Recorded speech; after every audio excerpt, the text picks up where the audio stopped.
BPL এর পরবর্তী আসরে অংশগ্রহণকারী প্রায় সব দলেই রয়েছে পাকিস্তানের একাধিক ক্রিকেটার। তবে দেশটির ক্রিকেট বোর্ডের অনুমতি পাওয়া নিয়ে ছিল সংশয়। তবে শেষ দিকে মিলল ইতিবাচক ইঙ্গিত। এখন পর্যন্ত পাকিস্তান দলে থাকা 9 ক্রিকেটারকে বিপিএল খেলার জন্য গ্রিন সিগন্যাল দিয়েছে পাকিস্তান ক্রিকেট বোর্ড পিসিবি।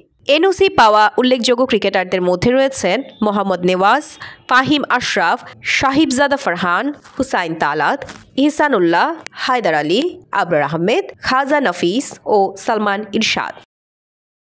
আগামী 26 ডিসেম্বর শুক্রবার আয়োজিত হবে উদ্বোধনী ম্যাচ। দুপুর 2টায় মুখোমুখি হবে সিলেট টাইটান্স ও রাজশাহী ওয়ারিয়র্স। সন্ধ্যা 7টায় দ্বিতীয় ম্যাচে মাঠে নামবে নোয়াখালী এক্সপ্রেস এবং চট্টগ্রাম রয়্যালস। 5 জানুয়ারি থেকে 11 জানুয়ারি পর্যন্ত জমবে লড়াই। 15 জানুয়ারি বিপিএল ফিরবে ঢাকায়। 3 দিন টানা ম্যাচ আয়োজনের পর 17 জানুয়ারিতেই শেষ হবে গ্রুপ পর্বের খেলা।